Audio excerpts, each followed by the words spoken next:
In 1939, Prime Minister Mackenzie King had a dream which he believed was a sign of the power of the airplane in determining ultimate victory for the war effort. That dream became a reality in the form of the British Commonwealth Air Training Plan, or BCATP. The British Commonwealth Air Training Plan, also known as the Plan, was announced on December 17th of that year and proved to be Canada's major contribution and a critical factor in the outcome of World War II, just as Mackenzie King had hoped. Air crews were brought from all over the Commonwealth, the origins of the trainees being 55% Canadian, 32% of the United Kingdom, 7% Australian, and 1% from other countries. These would train as pilots, navigators, air gunners, bombardiers, wireless operators, and flight engineers.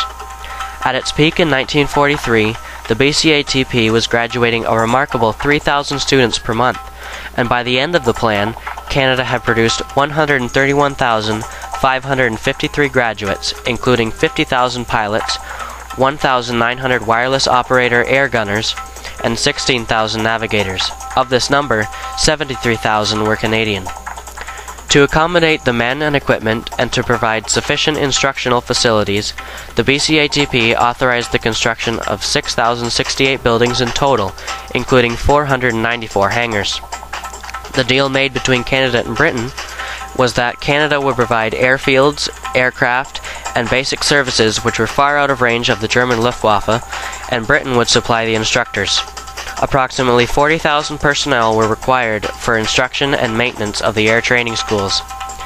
In order to produce the amount of air crews the Allies needed to achieve victory, the plan had to run quickly and efficiently with little stalling time.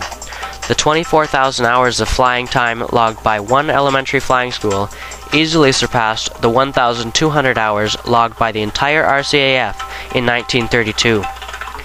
There was a sequence of efficient training for candidates which began at one of the 20 recruiting centers. From there, trainees would go to one of 3 manning depots and then continue on to 3 initial training schools for a 4-week course.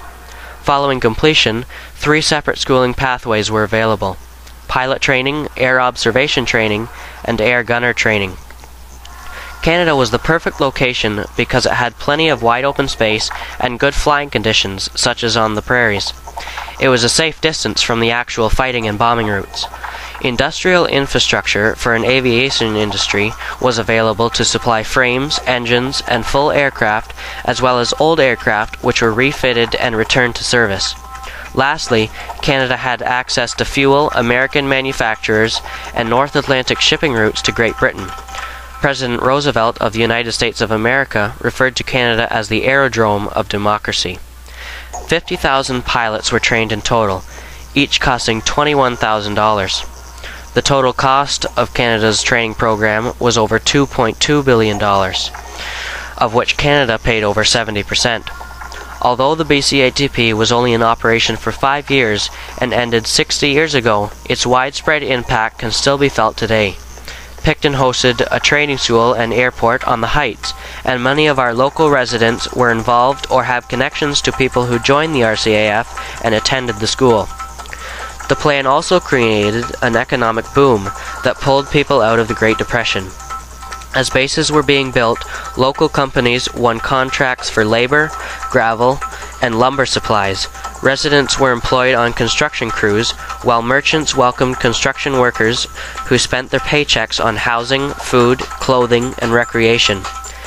Canadian communities saw the social benefits of interaction with the Air Force.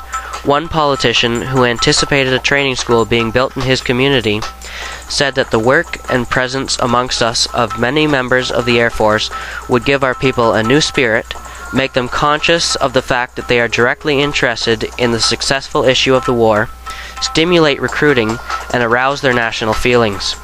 Mackenzie King viewed the plan as a definite war plan that sought to guarantee a location for British training, thereby ensuring Canada's automatic involvement and cooperation in the war whenever that eventually might occur.